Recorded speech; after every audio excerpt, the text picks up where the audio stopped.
Hi, everybody. It's Jenny. I hope you're all doing well. I wanted to continue to talk about schedule and routine and tools that you could use throughout your day to make your time um, more pleasant with your kids and lessen power struggles and conflict. So, today I wanted to talk about how to use special time as a tool. And it's a really good tool. It's a really great way to connect. So it's really based on the fact that one of our basic human need is for attention and belonging. And kids, one of the primary reasons why kids act out and push limits and engage in power struggles is because the need for attention, right? Even though we're home with our kids all day, we're not really present most of the time, right? I'm a mom, I know. I'm finding ways to keep my sanity. I'm washing dishes, I'm doing laundry, I'm putzing around, taking care of everybody, trying to take care of everything. And so I'm not really 100% there with my kid most of the time. And this is when he was young. He's older now, but and all of a sudden his behaviors will start to go off the rails, and I'll hear mom, mom, mom, mom, mom, mom every second, and ask for things that he can't have, and push limits. And then he would get mad, and then I would get frustrated, and then that's how the day would go. And so special time is about meeting that child's need for attention and filling up their cup. Right? We talk about that. If you've been to one of my parenting classes, we talk about the importance of filling our cup up, because if our cup's not filled up, we're not present for our kids. But when our kids' cups are not filled up, that's when we see difficult behavior. And so this is a way that fills your child's cup and also fills your own. You'll find out that it's actually a great way for you to get your cup filled up too. And so, yes, let's use that. I forgot the word when you have cup, C-U-P. So C stands for your child chooses the activity. It is their time. It is their yes time. You say yes, whatever it is that they want to do. Um, it is U stands for undivided attention. That means you are not in it half-assed. Your phone is off. You're not multitasking. You are present 100%. And the P stands for predictable. This is something that happens every day, maybe a couple times a day. Um, you could have a scheduled time during the day when you do it, and I'll talk a little bit more about that. Or you could do it in times when you see your child's behavior, that attention seeking behavior start happening. You could say, well, let's do 10 minutes of special time. So let's break that down a little bit more. Um, Here are some things to think about and guidelines around how to use special time to your advantage to make your lives easier. Um, so first of all, you want to name it so they know exactly what it is that you're talking about. So it doesn't need to be called special time. It could be called mommy kid time. It could be called um, kid playtime. Whatever it is you want. If you have any quirky things that your family does, name it that. So have a specific name for it so your child knows what it is. Um, and then it's time. There's this beginning and an end, right? So that it could be 15 minutes, 20 minutes, a half hour. I wouldn't go more than an hour because it's really hard to stay engaged that long. For you, for me, for me, I don't know about you, but for me, an hour of intensive playtime is a little hard for me. So, 15, 20 minutes, a half hour, whatever you feel like you want to and you can put into it. But there's a very specific end time. And that's important because you need to get on with your day. There's other things to do.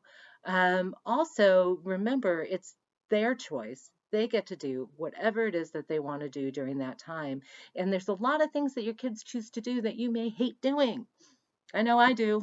I hated playing action figures and Pokemon. It was not my favorite. And when he got older, Magic the Gathering, I don't even understand that game. And so, but it allowed me to take the very specific time and give myself 100% to it. Even though I didn't particularly like doing that activity, I knew there was an end time. I knew it was 15 minutes, 20 minutes, and I could do that. I could give him 100% of whatever it is that it's important for him to share with me and to do with me, without complaint, if I knew it was limited. So have a specific end time to that, and make sure they're aware of that, um, when you start, and that there's a timer that goes off. Okay. Um, and then let me look. Okay, so sorry about that pause. I just want to make sure I'm covering everything. So there's a specific beginning and end time, and then you always end it with affection, a time to just connect and say that was great. It's time to move on. Um, and if you don't do it this specifically, special time this specifically, it's going to take a little while for your child to understand what it means, and that when the time is over, it is over, and that you're going to get special time again. And so there may be some push pull in there. They're not going to want to stop, right? And so you use that end time, make sure you give yourself enough time to deal with the emotions that might come up when it's like, oh, I'm sorry, the timer's off. Mommy needs to go do other things. It's time for us to move on and do the next thing.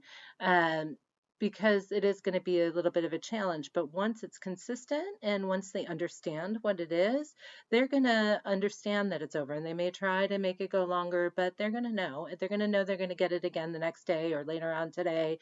They may even ask for it. They may be like, Mom, can we do some special time? Which is really amazing. And I had a mama say that who has a 3-year-old who's asking for special time because they enjoy it so much. So give your so another a couple of other tips, um, to talk more about is that your child has the choice of what they do during this time.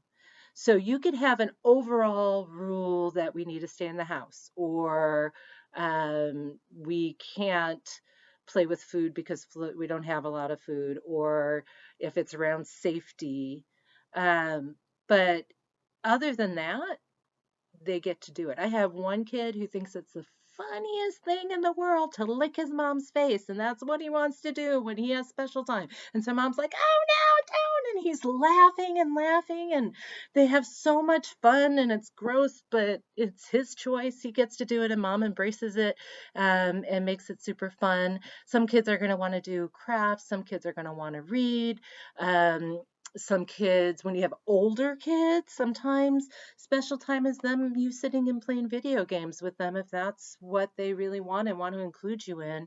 Then you're going to do that. I think with younger kids, you can have one of those overarching rules that special time is not movie time or show time or video time. It's active, so you could have that. So have it set up ahead of time so they understand the parameters around the overarching special time. But other than that, there's not a lot of no. Um, they might want to wrestle, they might want to play hide and go seek, they may want to go ride a bike, anything that they want to do, you're going to say yes, this is yes time. And that's really great for kids. Another really great tip is that, or one of the things that's so important about this, it gives them some power and control, because we're constantly telling our kids what to do all the time to do this, time to get dressed, time to eat, time to do homework, time to whatever it is. We're constantly telling them what to do. And this gives them a time to tell us what to do, which is really great, for them. It feels powerful. So you could, at other times, you could introduce fun games, like we introduced, to one mama, knock mama over game, where I think he was like maybe 2.5, 3.5. I forget how old he is. But he would just push mom, and mom would fall over dramatically, like, "Ah!" And he would laugh and laugh and laugh and run and do it again and do it again and do it again. Stuff like that is so much fun. Pillow fights. Have you ever done a pillow fight with your kid? This is a great time. They might ask for that all the time. Jumping on the bed. Hey, I know there's a rule, bump your head, call the doctor, but sometimes when kids need to get that physical activity, jumping on the bed, as long as it's contained and you're there and keeping it safe.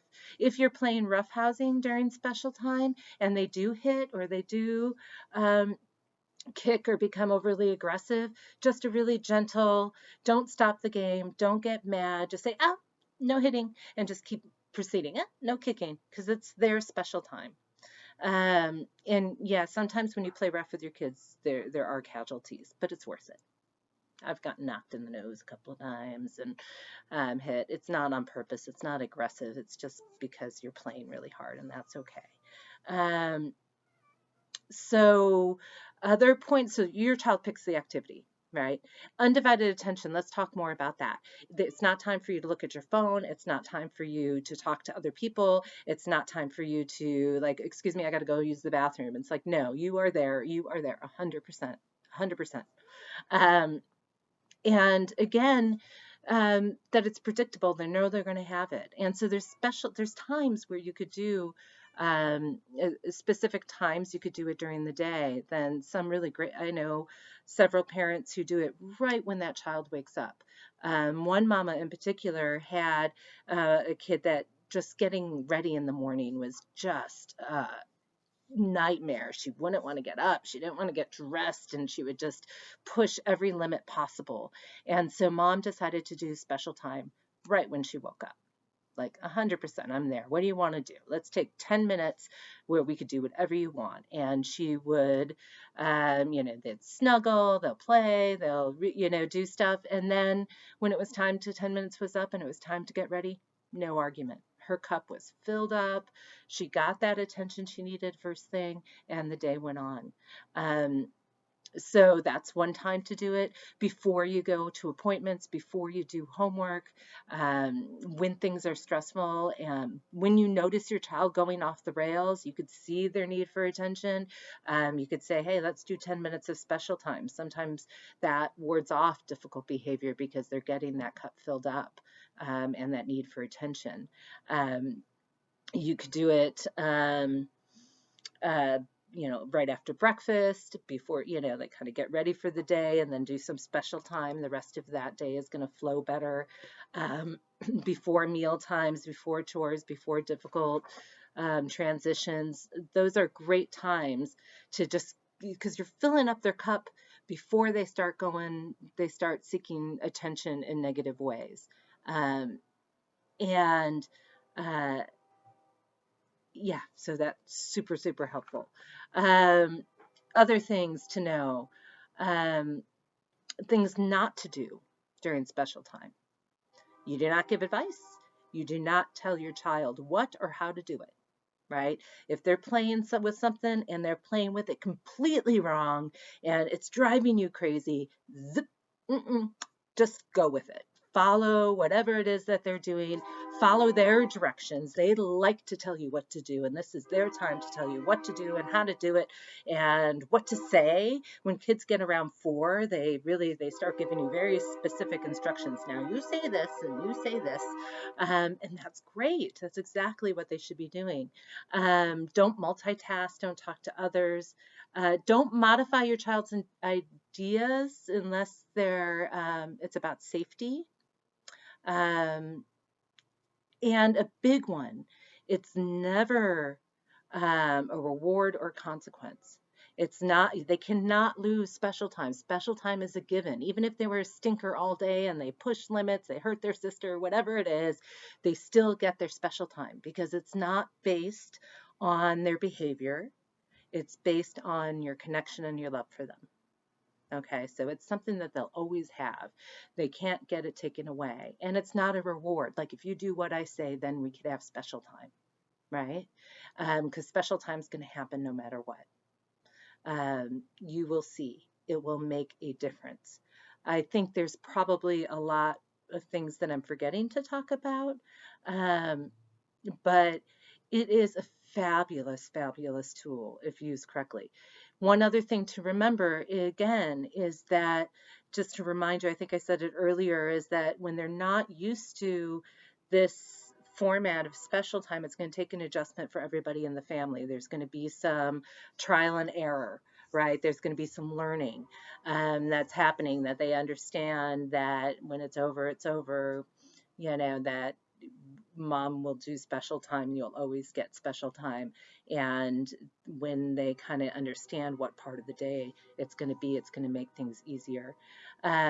So this is something to add to schedule and routine.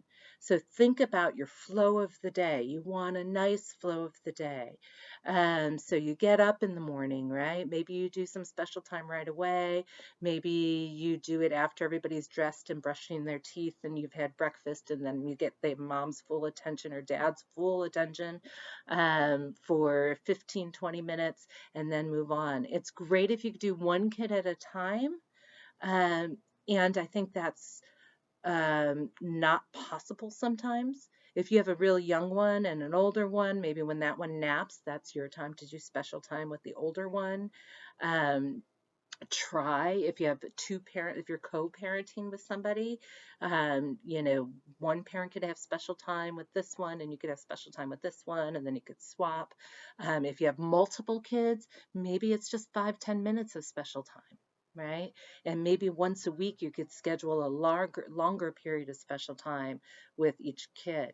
You need to be creative, but the idea is that every single child in your home gets that one-on-one important time with you, even if it's brief, that they know that that you are there for them, you love them, that they get that special attention from you. That goes a long, long, long way. So again, it's just an overview. I want you to think about it, practice it, call me, call your teacher at the Relief Nursery to get in touch with me or talk to them more about it. Um, and I encourage you to start incorporating that in whatever ways you can with your families. So I wish you well. Um, and I guess that's it. Bye. That won't stop. Why won't it stop?